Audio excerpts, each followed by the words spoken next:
So hello, welcome everyone. Rilus Dana here. We've got another great guest today. Excited to have Monique Walker, friend, partner. We've been doing deals even before I knew about it. Isn't that funny? That's kind of the way I was introduced to you. Exactly. Through Jamil and Pace. So I heard Jamil talking about how you work with a lot of probate attorneys. Yeah, and any connection through Jamil's a good one, so. Yeah, and then I looked at I guess Jamil's the one that told me that she bought deals from some of my clients. Right. And I'm a fan of the cash offer. I mean, there's a scenario for it. Mm-hmm. So, yeah, it turns out it was you and Jamil behind the scenes were the ones helping my people out in that way. So for probably the last decade, I think. Yeah, probably. And here we are. It kind of sneaks up Officially. on you the time. It's crazy that I've been a decade into this or more. I think both of us. I'm a little over a decade, I guess, total experience. Been selling real estate for 20 years. Wow, 2 decades. Yeah, and then really concentrated on the helping people going through probate for the last 10. So I would imagine that's how long we've been possibly doing business together, not knowing that we were. Yeah. So tell people about yourself, who you are, what you do. Absolutely. So again, Monique Walker with Remax Excalibur, and gosh, I've been so blessed to have a career in real estate for the last 20 years. You know, obviously started as a solo agent, and then, you know, after a couple years, started to bring in assistants and agents. So now we're a team of 7 and growing. We're always looking for good realtors to come on board our team. And wow, so you said you're growing. Mm-hmm. This is 2024. Oh yeah. So we don't hear that too many real estate teams and shops right now. So I think that says a lot right there. Just the fact that you still have a team. Yeah. And you're growing through this economy. Oh my gosh, absolutely. I mean, I love the market that we're in. We're just in a traditional market. So the days of 2021 where deals were just flowing easily and there was just a robust buyer demand is not here anymore. You know, now it's normal. Now. Yeah, now, so like in those times, anyone could throw something on the MLS and it was gone, right? Now, we're above asking with little negotiation skills. Yeah, so now I think it's a lot more important. You know, I've been telling my clients when they need to sell real estate, you know, as part of a probate or trust administration. So yeah, now's not the time. You know, it never is, but you know, in that type of market, they got away with, you know, whoever could sell it. Exactly. I always say it's one of the biggest investments, you know, that you have in your whole life. Why wouldn't you want to interview at least 2 to 3 agents, right? And I would say top agents to help you sell one of the biggest assets. Right? Yeah. One of the reasons I like working with you, you're what I would call a real estate professional. Meaning, like the way I categorize that, just being a realtor doesn't give you that. You know? Getting your license does not. So, yeah, just having your license. I mean, like what I classify that as someone that you know, has experience and then multiple options. Yeah. So maybe that's something we can talk about too. I love it. You've been able to help my clients in several different ways now, because I know there's been you know, properties that are a mess, you know, that you know, are basically tear downs or they need just a ton of work, maybe a hoarder house, something like that.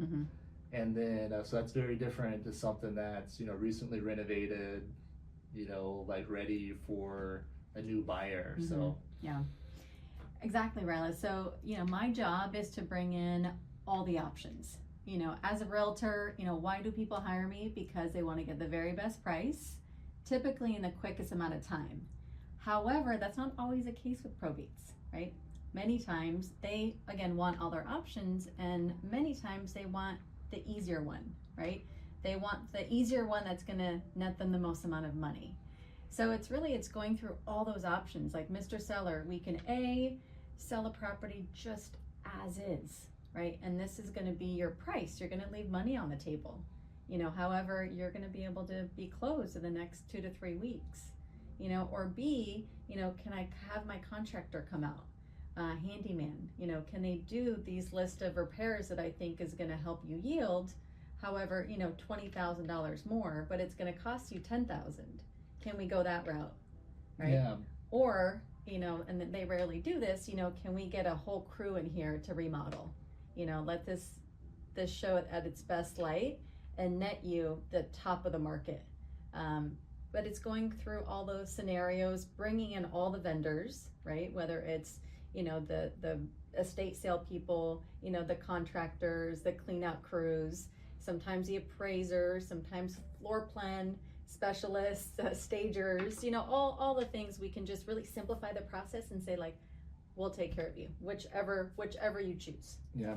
So my perspective as a probate attorney, so I'm usually representing the personal representative, which is a fiduciary, meaning they got to make the best use of the estate assets. Exactly. But what I tell, so like probate's like one problem, it seems like, right? And then oftentimes they inherit other problems, right? Like maybe it's a house with other things that need to be fixed as well.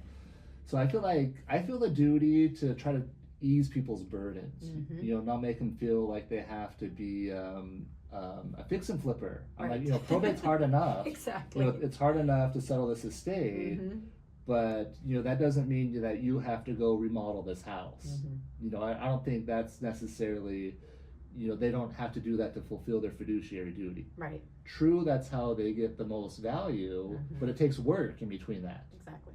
And if you don't know what you're doing, oftentimes people will do all of that work and not actually get more. And then it can be an issue for me as a probate attorney when they're going, hey, I want to charge for all my time fixing it up. And it's like, ooh, like, even though it costs you that much money and you spend all of that time, there's liability too. Well, like, what we have to compare it to is, what if you hired a professional? How much time would it take them and what would it cost? Like, we can't charge the estate more than that for a lesser result. Right. So such a good reminders to remind the personal representatives. Yeah. So right in the beginning, and it's funny, I don't know if you see this too, it's like there's stages of probate, right? So like in the very beginning, I asked them like if they know what they want to do with the real estate, and it seems like in the beginning they usually want to keep it. Yeah, we're going to remodel it. Yeah, we want it. We've always wanted investment property. Right. This is our chance. Yeah. And then a little bit more time goes on. It's like, you know what? Like, we got to fix this, and I don't know if I want to find a contractor for that. Or the contractors aren't calling me back, and I can't find any reliable ones. Yeah. Or then time goes on. It's like, you know what? Maybe it is best that we just sell it. So exactly. And then there's the question of like the future market. I mean, we're kind of in this little uncertain time at the moment. Pre-elections, the market kind of softens. Rates are a little bit higher than everybody wants coming into the holidays. So it's like, what's going to happen in the future? Well, I don't know what's going to happen in the future. You don't have a crystal ball? I don't have the crystal ball, but I'm pretty good. I feel like if anybody has a good crystal ball, it's me to know. But the point is that we can only go off of the last, 90 days of sales, right? And we can project what's going to happen, but not into like the 6 months or a year. So it's usually like, hey, what's happening in the market today? You're going to get a high level professional letting you know, just great stats to guide you. Yeah, so I have a call later today with the trustee client. Okay. I'm having to she's going to get a house listed. It's been a while, but is it ever a good time to wait to list it? And that's what I was getting at. Yeah, that's what I want to say, because I think maybe the advice that she had is, she's got a different realtor that they want to wait till December, I think. Waiting until December, that's interesting. Yeah. I rarely hear that. Yeah, because I need a caller because it's one that we're like, what's going on with this one? We got to keep it moving because there's a bunch of beneficiaries and there are a bunch of charities as beneficiaries. Oh, okay. Those are actually scary beneficiaries. People don't realize that. Oh yeah, how so? Yeah, so scary in the sense they often have lawyers on staff. Okay. Right, and it's like a team of you? professionals. Okay. Yeah, exactly. Yeah, more lawyers and people. So like we had one. It was a Rotary Club. Okay. And like their panel of 6 people were looking at our accounting. And it seems like, I think what happens in these groups, like someone just wants to be a hero, right? Like prove their worth, like I know how this goes. Like, why didn't they do this or why didn't they do that? Right. So just with charities, you get more of that as opposed to just a regular beneficiary. Okay, that's interesting. So, but yeah, back to the tangent. Yeah, it's a good. So as a lawyer, I'm like, we got to get this thing. We got to get it moving because people are already waiting. Mm-hmm. She had a good excuse. They had to locate remains of pets and people. It was like a hoarder house. Okay. But she wanted to make sure they could locate. I was like, all right, I'm not gonna push on that one. Like if you're waiting to find remains in the house, yeah. Oh, okay. I was like, yeah, you better locate those. That's a good excuse. I'll tell the beneficiaries that. See it all. Yeah. That'll buy us some time, but Sure. but yeah, back to that question: is it ever? Because again, like administering estates and probates, I feel like we got to get it going, and like you should consult with a professional to how we deal with the market as it is now. We don't have time to wait. Right. It's important to know how it is, just to know how to price it and what it takes in today's market. And this is, from a real estate standpoint and timing, I'm with you. Typically, let's get it on the market soon because, again, we don't necessarily know what's going to happen in 30, 60, 90 days. Now, historically speaking, December, you're going to have fewer buyers, right? But you're also going to compete Kind of with between, fewer... is it kind of between Thanksgiving and Christmas Exactly. that season? Yes. So, So that holiday, fall time, less buyers, but you also compete with less listings, right? And then if you're gonna wait, here in sunny Phoenix, Arizona, Scottsdale, the springtime is always a good time. It's our best time to sell. So February to May is the selling season. But is it really when you have more buyer demand, but equally more listings?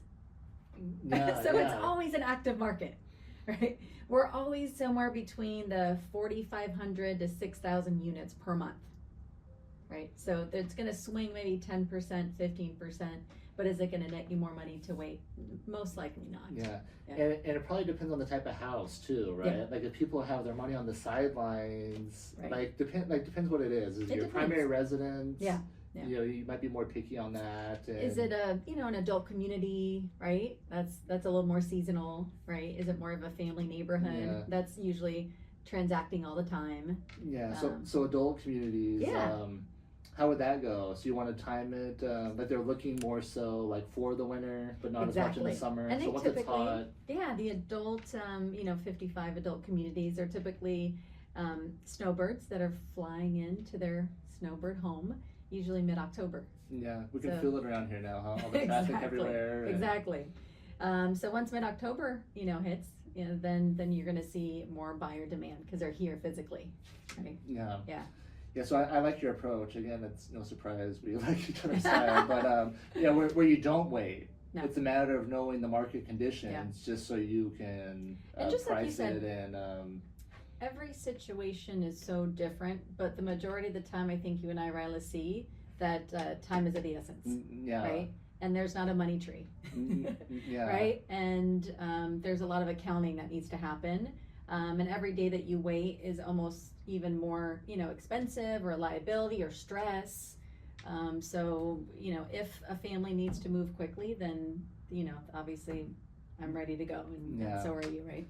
Yeah, so I see most realtors and brokerages, they like to see the PR appointed before they'll do the listing.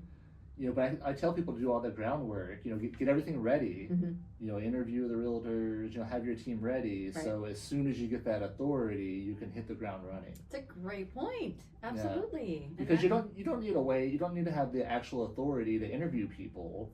Now, if they were to move forward, with listing with an agent, they could do that and just add some language to the listing, right? Yeah, like upon appointment of personal representative. Okay, yeah. And so we've done that a lot, which totally makes sense because, like you said, then when they have that letter, then we can go off and running like literally the next day. Yeah, and a lot of times with probate, there's real estate driving probate. Meaning someone passes away, right. There's a property, and the question is how much it's worth.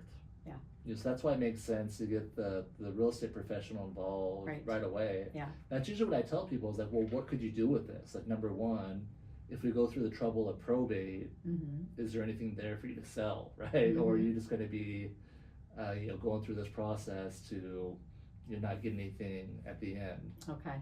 And does that mean like personal property as well? Well, so for real estate, real property, the magic number is 100,000 Okay. of equity. So if it has more than that in equity, Okay. we have to do a probate. And the way we get that is the tax assessed value. So you take the tax assessed value in the year that you're dealing with it. Mm-hmm. Now, if it's less than 100,000, you can do what's called a real property affidavit. So. Okay. And there's not many of those in town. It can happen if there's a mortgage. Oh. So they'll look at good. the equity. Okay, so the equity yeah. has to be over 100. Yeah. Ah, okay. So that's one of the first things we're doing. So Okay. like what is this property worth? Okay. And is there a mortgage? And see if it's going to be if it's going to require a probate. Now the real property affidavit, we also have to wait 6 months after the date of death. So that can be an issue sometimes. Like I said earlier, probate's usually like problems upon problems. Like they might inherit a property Mm-hmm. that's behind on a mortgage, right? Mm-hmm. And it's going to be going through probate. Mm-hmm. So sometimes they don't have the time to wait the 6 months, so they need to get appointed sooner. But yes, there's different ways you can go. Okay.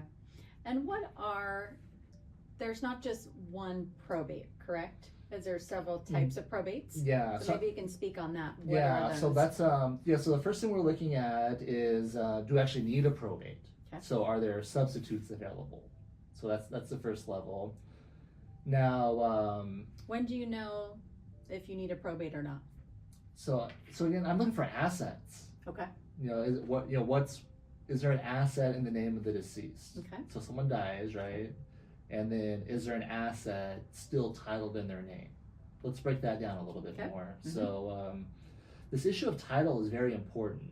And so what we mean is the deed on the property. What does it say? Does it say to husband and wife? Mm-hmm. Does it say to husband and wife, or is it two people as tenants in common? Mm-hmm. Are both those people alive? Is one dead? So we got to look at kind of those factors. Mm-hmm. But if there's no one alive on the title, no beneficiary, and it's still in the name of the deceased, then that triggers. Then we got to do something to collect it. Okay. Now, So is that when people should just call you? Their loved one passed. They know they have an asset. They know they have real estate, but they don't know how they took title. That's when it just makes sense to call Rilus. Yeah, they can, and we can help. But Okay. I think it helps to kind of go through some of these things. Okay. Because these are all the questions we're going to be asking. Got it. And we're happy to help. We want to know what there is. Okay. And so what I'm looking for in that first kind of interview, like, is there anything titled just in the name of the deceased? Okay. Then we look at the value of it. Now we got to see what controls where the stuff goes. What would that be, huh? Mm-hmm. What would control where the stuff of a deceased person goes? What's that document called? If a person does it, I don't know. Last will and testament. Last will and testament. Yeah. Okay. So if they have a learning last something will new. and testament, Okay. that controls. It's called their estate, meaning things that are titled in their name when they're Okay. dead. Okay. So we're looking for assets. If they're in the name of the estate, Okay. then it's a matter of what's controlling that. Okay. Is there a Will. will? Yes or no? Okay. If yes, what does the will say? Right? It should say who's in charge and where it goes. Mm-hmm. If there's no will, then what? Then it's called the laws of intestacy. This fancy word for no will. But there's a default order of who has the priority to be in charge as the personal representative, Mm-hmm. and who receives as the beneficiary. Okay. So this is something I'm working with investors a lot too. And here's a question I get a lot too. What if there's no family member? There's always someone. You gotta, and what did you do to really determine there's no family members? Like, you might have to hire an investigator or someone to look. Okay. We found a second cousin in Poland one time. Oh wow. Okay. Okay. But there's you got to find the family members. If there's no one, then your deal's done. It's going back to the state. Right. So, Okay. And then if there's no will, you got to get an idea of were they married did they have kids? The other important thing too, it's kind of like nosy, seems nosy, right? Is who's the parents of those kids. So if the kids were common with their partner that passed away, then it goes to their parent. But if the kids were from a prior relationship, then those kids are entitled to something. Oh boy, okay. So that's where it can get really tricky fast if people don't do any planning. Okay. So a bad result I see a lot, you have a couple that's living together forever, never formally married, and let's say one has kids from a prior relationship and the house is in his name, and these poor spouses left behind, so that they pass away, right? And they go, what do I do? And they go, well, actually that house is half the kids. So do you have the money to buy them out? Right. Or hopefully they'll give it to you. But so that's intestacy. There can be unintended consequences. So we're looking at what's controlling, who's going to be in charge. Now, if everyone's in agreement, so if we find a will and it lists someone to be in charge, or even if we don't have a will and we figure out who the family members are, if they agree to name one person to serve as a personal representative, we can do what's called an informal probate. Okay. So informal meaning that we don't have to go to court. Okay. So I don't have to put on a suit. Lovely. We file everything with the court, and Maricopa County takes them about 3 weeks to approve it. Okay. Once they approve it, they issue what's called your PR letters, personal representative letters. That's when you can sell the house. That's as soon as you could sell the house, but there's more steps to probate. So after they get appointed, I guess we can talk. Yeah. So I'll talk about the steps, and then I can talk about the different types of probate. So I guess let's talk about the different types. So informal. Yeah. So probate substitutes, informal probate, and then if people are not in agreement, we got a formal probate. Okay, so formal. We got to go to court and let the judge decide. Okay. So formal probates, that can happen if if it's intestate, if there's no will, there's 5 kids, we can't get a hold of all 5 of them. We get 4 of them to agree that one of them can do it, but we can't get that 5th one. So we would do an informal. I'm sorry, that one we'd file a formal probate. So they'll give us a hearing, and we'll give that kid notice. We'll make sure he has notice of the hearing, and he has a chance to show up and object. So as long as he doesn't object, then the judge will appoint that person. But if they do object, then it's good old-fashioned litigation, where they schedule out future hearings, and it can take like 2 to 3 years to battle that out, just to decide who's going to be in charge. Okay. And if they don't have to go that direction, how long does a formal probate typically take? Yeah, so formal probate, once they get appointed, so let's say, so I'll help people, I'll do a formal probate, and I'll get it to that hearing, but I don't do the litigation. Meaning, like, if they actually show up and object, then I get another attorney involved. Okay. I've done some of that in the past, it's just not my, it's not my favorite. It's so time consuming, and I'm just not really geared up for it. I like to get down to business. That's why I hate litigation. Yes. Yeah, and a lot of these litigators, they just like to run up their hourly rates. I'm not into that. Write dumb letters back and forth, drag it out for a year. All right, so once they get appointed, whether formal or informal, the first step we have to do after that is start a creditor period. So we have to publish in the newspaper and start a 4-month creditor period. So during that time, creditors can make a claim against the estate. Okay. And if they know about any creditors, they have to give them notice. Okay. And during that time, they can also sell the house. So I'm glad that you mentioned that, because a lot of personal representatives that I speak to, they say, no, we're still going through probate. We just published, the information on blah, blah, blah newsletter or newspaper. We have to wait. Is that true? That they have to wait? No. Again, my philosophy, let's get that house sold, right? Because cash split's easier than a house. Yeah. Now, once, this is fast forwarding a little bit to what you're probably going to speak about, but do they get to enjoy the net proceeds from the sale? No, Prior we keep to- it in the estate. You keep it in the estate, okay. So they get appointed as personal representative of the estate. If it owns a house, that's an asset of the estate. If they sell it, those proceeds still stay in there. Okay. So they can change it from a house asset to the proceeds. Okay. But we do want to wait before that creditor period's over before we close out the probate. Got it. So we want to make sure there's no creditors Mhm. and no claims, and then they can, depending on the size of the estate, sometimes they can make a partial distribution. If there's enough money there where they can give some money to Is the that directed beneficiaries by right you? away.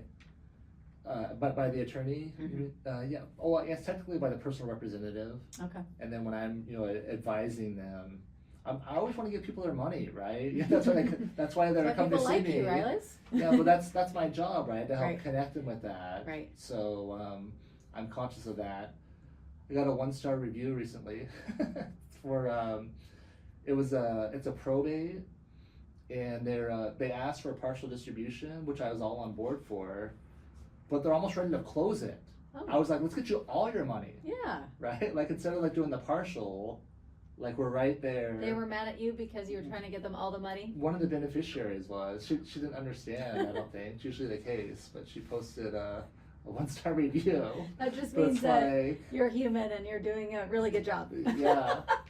But it's like, people will always, find something, Yeah. but, So going back to the all forms of probate, so other than the informal and the formal, was there a third one as well? those are the main ones. Main one? So kind of the main things is there a will or not? Right.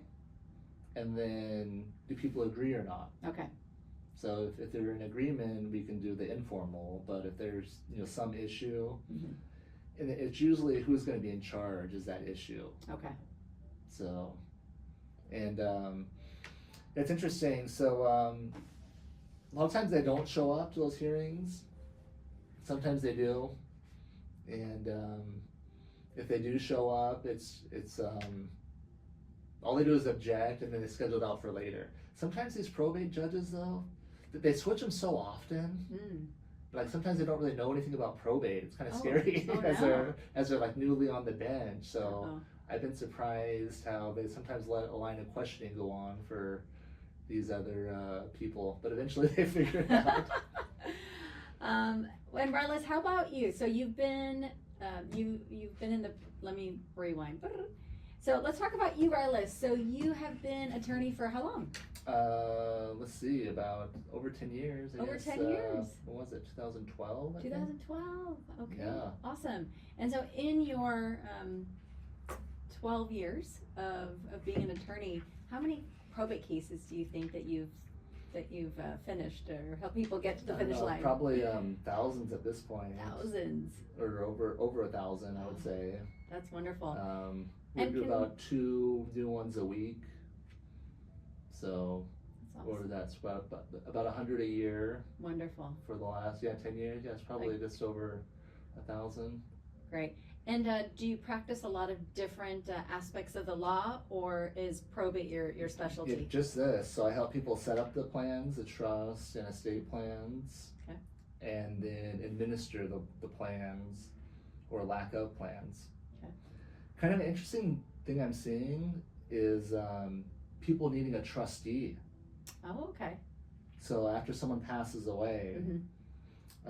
I met with someone the other day. She was she's got a cousin who's disabled, in her 50s. Mm-hmm.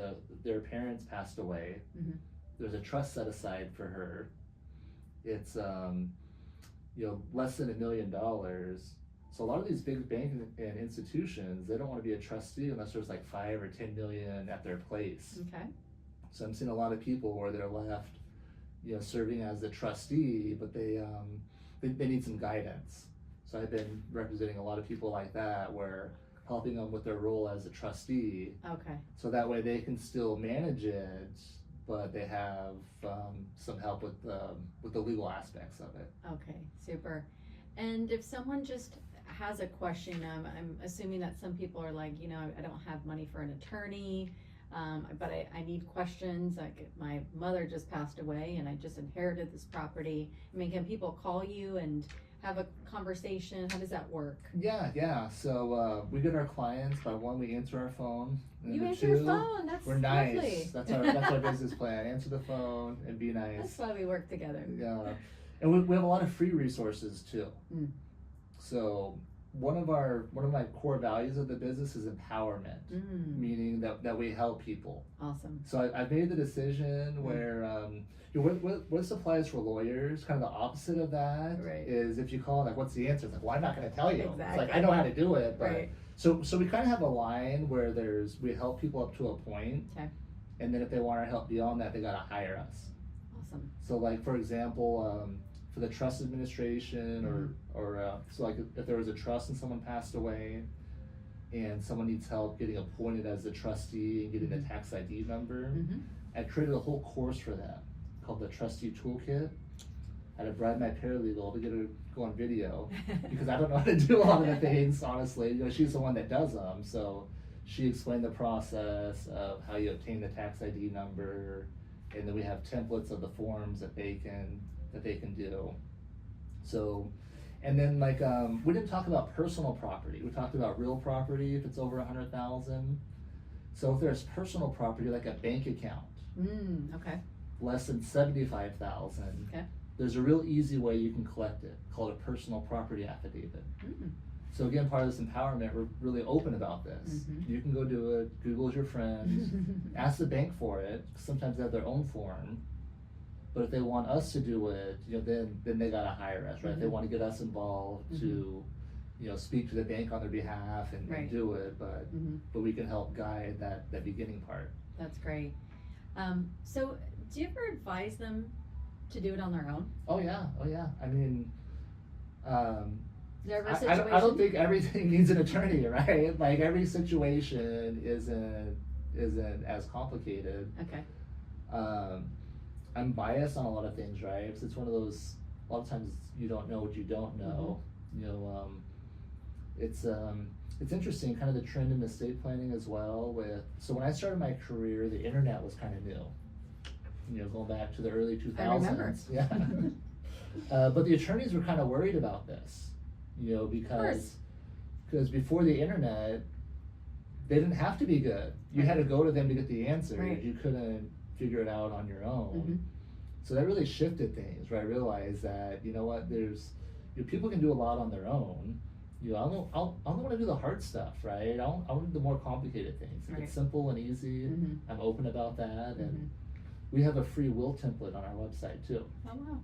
So I don't want anyone to have an excuse, especially those devastating stories I hear, you know, where there's kind of unintended consequences. Right. So I have a template where they can write it out by hand. So that's the easiest way to do a will. Wow. Because if a great resource for people. Yeah, if you type it, then you need a witness. You need 2 witnesses actually. Wow. Say that again. So if you write your will, handwritten, holographic, they call it. Okay. It's valid. One of the cases I remember in law school, it's I guess there was a farmer dying under a tractor, and he carved in under the fender, but it was his handwriting, right? They could prove it was him and his writing. Wow. Versus if you type it, how do you prove that was you? Right. One notary doesn't do it. So, and how would you formally have a witness then? What do you mean? What constitutes a witness? If you handwrite it? No, if you were to type it. You just need 2 witnesses, and it should be an independent witness, meaning someone that's not listed in the document. Okay. So if it's you know, giving it all to one person and they're the one witness there, that might be a little bit of an issue. Okay. Now let's just say, Rilus, that you know somebody just got appointed personal representative. Let me rewind. Let's just say that somebody just had a loved one pass away, and they think that they're going to have to go through probate because they didn't have a trust or a will in place. Like in maybe just like a minute or 2, and I know that's really hard. But could you outline the process for this person? Yeah, so it's kind of what we were talking about earlier, where, you know, what are the assets? You know, so the person that passed away, is there anything titled just in their name? That's the first place I start. And a lot of times, no, right? It's like if they're a married couple, turns out everything was held jointly, they were a beneficiary, so so they don't need to do probate or anything, but they should think about doing their own estate plan because they're not going to avoid it the next time. So yeah, so what are the assets? How are they titled? And then what's controlling them? Okay, I will. Yeah, so is there a will? Is there no will? Is there a beneficiary listed on the asset? So that's kind of the main thing. What are the assets? What's controlling them? And then like who are the players? So if there's Contact the players. Yeah, so if there's a will, by players I mean who's the personal representative in the will? Who are the beneficiaries? Are there specific gifts to be made? So trying to figure out what's going on. And then from there, you know, they can assess it. If it's a single beneficiary, you know, so like your parents passed away, you're the only beneficiary, then I think it's easier to do it on your own. But when there's other beneficiaries, then I think it makes more sense to get help because just because of the liability. Right. They'd say, why did you do this or why didn't you do that? Right. So that's where that's where they should hire you, so you can have someone objective who's a professional, and if you ever were in front of a judge, you know, because a lot of times people on they'll handle it all on their own, and they have one big question. They go, oh crap, like how do we deal with this? You know, like something that's not exactly easy. They gotta think administered, and they have to you know, practice law or take a position, and then that's when they reach out. Yeah. I had a client last week actually call me and say, Monique, how do I have a Fidelity investment account. So how do I handle that through probate? And I thought, you're calling a real estate agent for that kind of probate question? That is exactly why you need to hire an attorney. Here's Rilus' information. But I want to do this on my own, and they cost too much. So now he's probably in his 6 months. Or his 6th month of just trying to decipher, you know, through this whole probate process. So, or through his estate plan, you mean? Set up his estate plan, or is this a probate one? No, it's a probate. Oh. And he wants to do it on his own, and he's obviously asking a realtor questions, and he should be asking, you know, a probate attorney. Yeah. It's another aspect that probate comes in is sometimes there's no beneficiaries listed on something. Right. But that might be the case that one. So if there's an IRA or an account with no beneficiaries listed, then it goes through the estate. Yeah. So that's when we're seeing if there's a will or no will, and then what the process is to collect it. Right. So. Yeah. Yeah, and then it can be fun because these companies are located in different states. So probate can be very state specific. So sometimes, like if it's an account worth less than $75,000. That Arizona personal property affidavit, that's an Arizona thing. Okay. So California has something similar, and some states do, but not everyone does.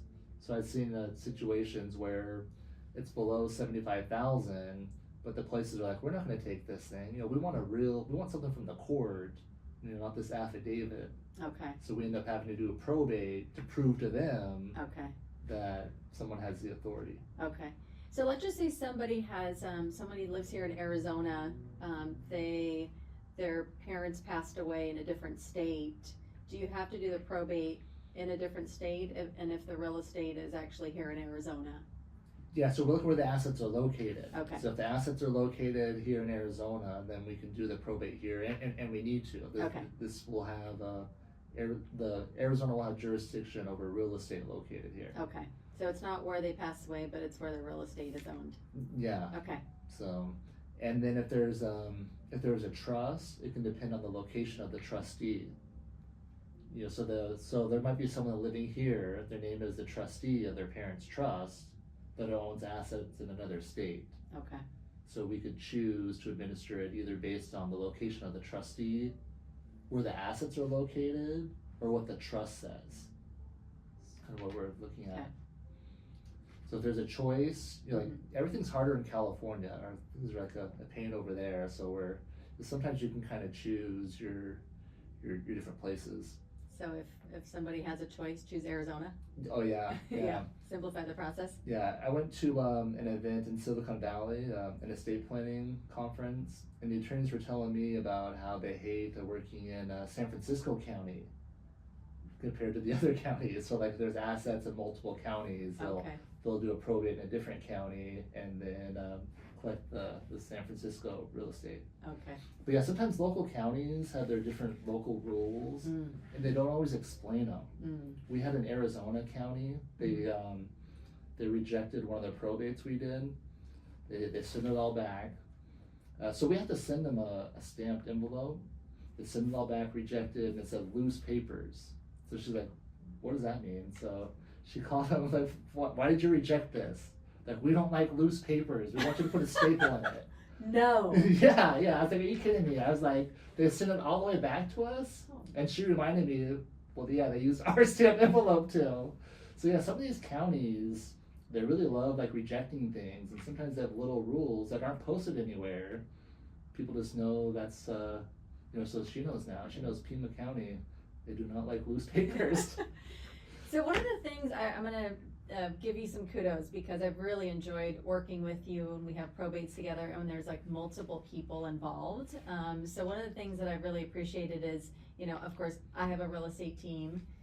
Our mutual client, has typically mutual like beneficiaries, or people that they want to have updated as well. So there's a lot of people in the mix, right? And then there's your team. Yeah. And I just have loved the fact that we get updates via email, like every time something, were to happen in the court, every step of the way we're just being updated so that, the real estate team, the probate team, law firm, and the client is always on the same page. Yeah, that's great to hear. I do have a great probate team. Lori and Raquel and Paige, my other assistant, they do a very good job. Such a good job.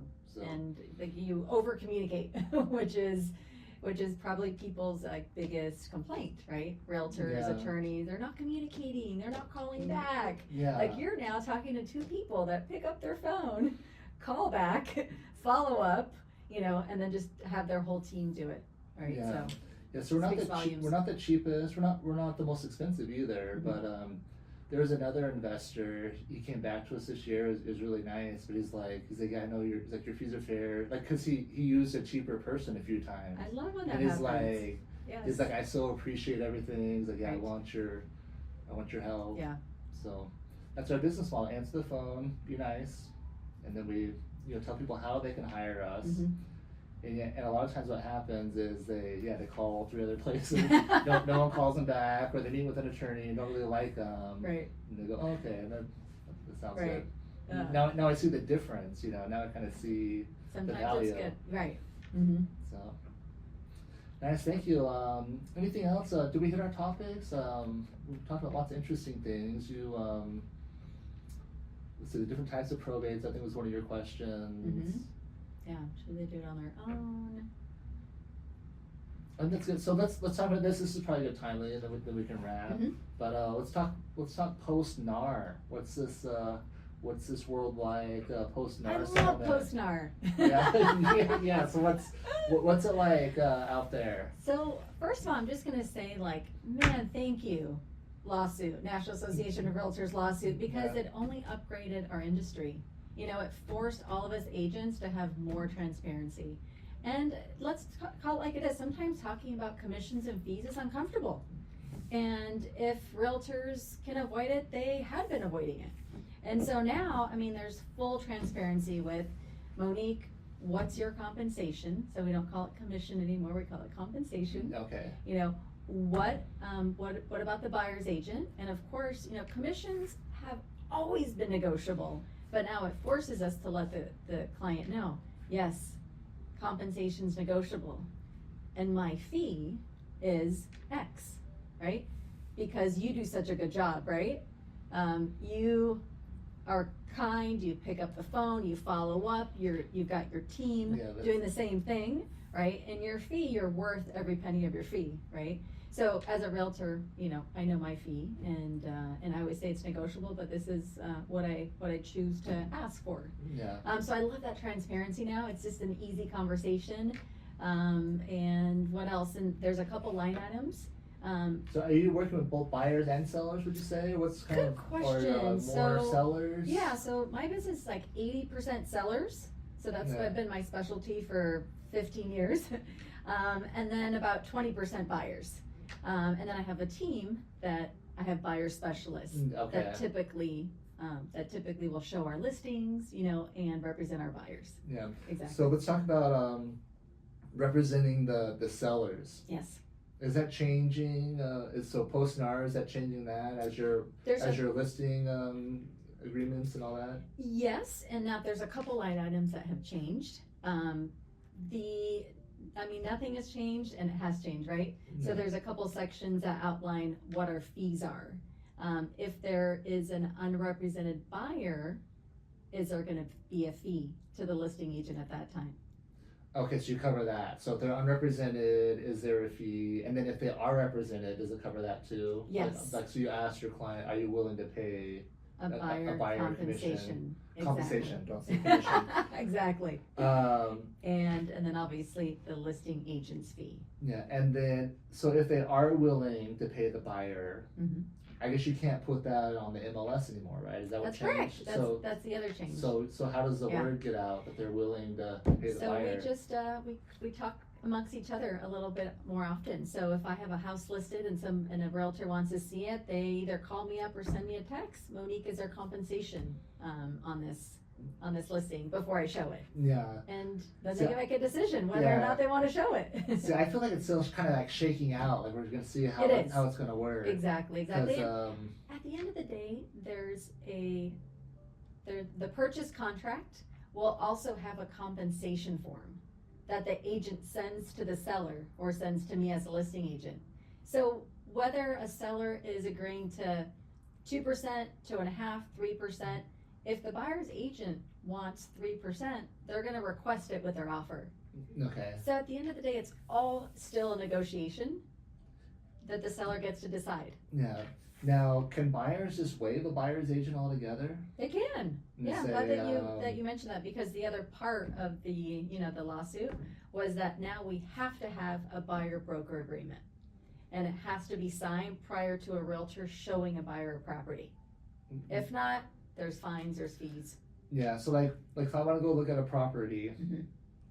I haven't lately, but like it's just starting to pin, and like people didn't really know the answers. Like where they want you to sign like their listing agreement. Right. But it's like no, I don't. It's like I don't want. It's like I'm an attorney. I want to represent myself. Right.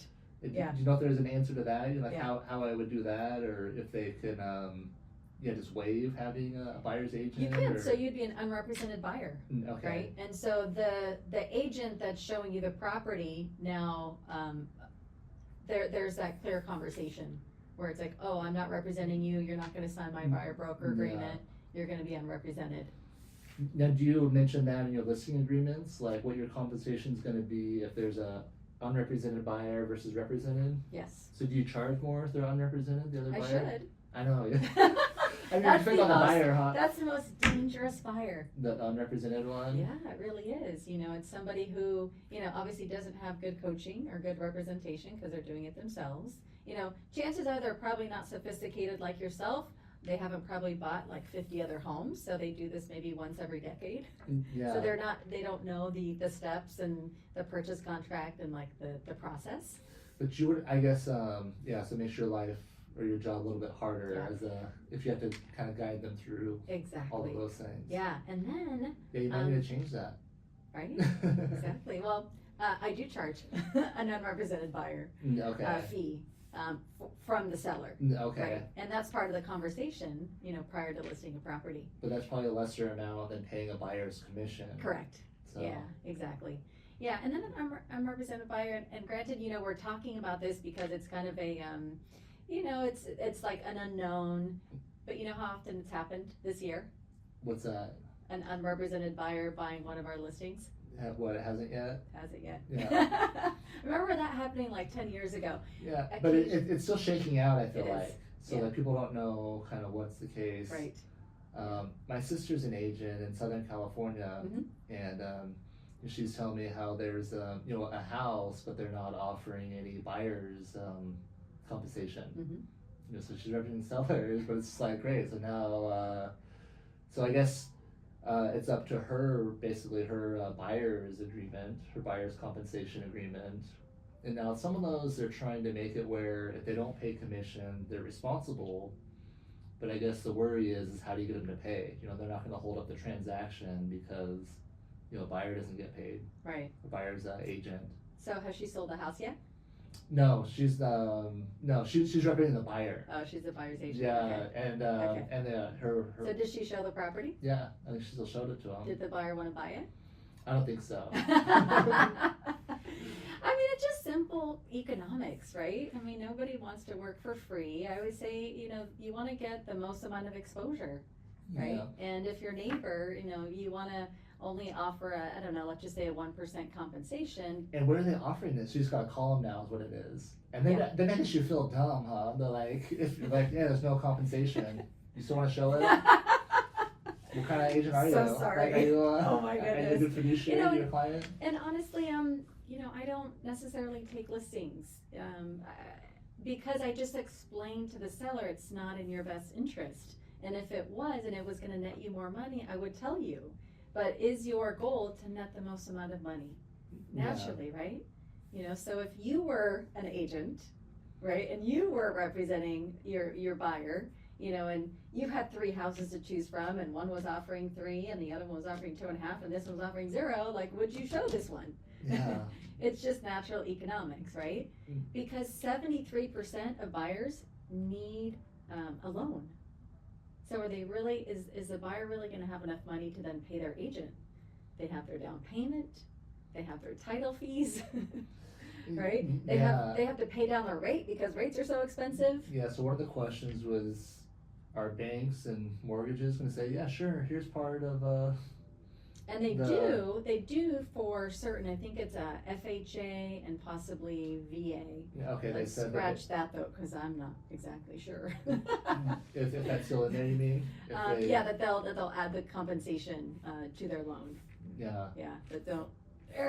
Yeah, well, we'll wait and see though. So, I guess in this post-NAR world, it's just more important to have an experience, you know, someone with experience. I mean, it really is, you know, it's, if you want to have the experience that you should have, you know, buying, of course, again, one of your biggest assets, it's like, you know, I'm one of many, many great professionals out there, you know, in the Scottsdale, Phoenix area. It's like, make sure you interview to make sure that the agent that you're gonna be hiring is doing this every day, you know, not Yeah. part-time. That's what I always ask people. There's usually, you probably know this too, but there's usually an agent on scene, right? People call me about probate, someone died. Yeah. I go, have you talked to a realtor? Yeah. Usually half the time is, yeah.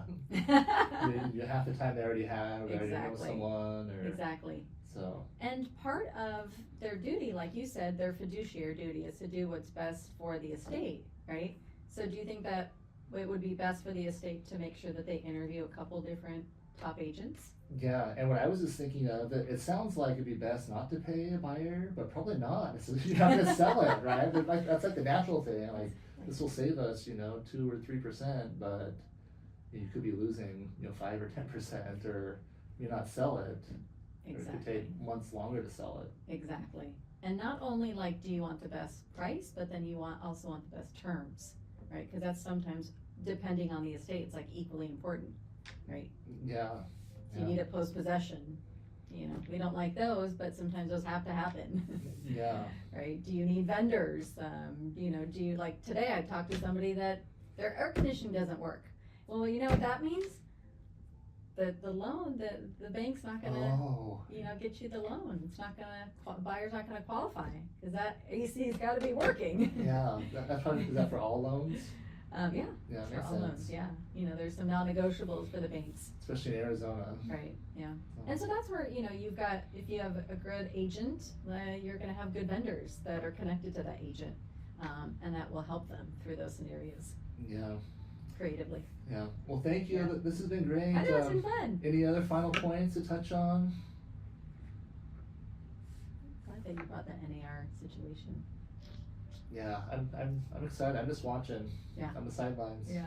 Seeing how it's gonna shake It's out. great, I mean, it's great because it's probably removed a lot of agents from the business. Mhm. and it, makes way for those, full-timers. Yeah. What was the stat? There's so many agents in Arizona, right? But like There's not many are. There's 50,000 and or like, more. Not many of those are doing deals, right? Or what is the average? Like one a year for like most of them. It's like maybe 2 or 3 a year. Yeah. Mhm. Yes, I warn people about going with their brother-in-law just because they have their license. Exactly. But they're not actively doing business right now. Exactly. It's like I asked my orthopedic, I'm having some hip issues, and I asked her, is like, how many surgeries are you performing every year? And she's like, oh, I do like 1 a week. And I'm like, might want to find an ortho that does like 2 or 3 a week. And it's just the same thing with an agent, right? You ask them, like, how many clients have you helped this year sell a house? Yeah. Because there's a difference between a buyer's agent and a listing agent. Yeah. And then you can decide, is that enough experience? I always say that's how often their marketing plan has worked. Yeah. It's funny to me, I see all these probate experts. Right. They send me their stuff. Mm-hmm. But they still don't know anything about anything. That's because.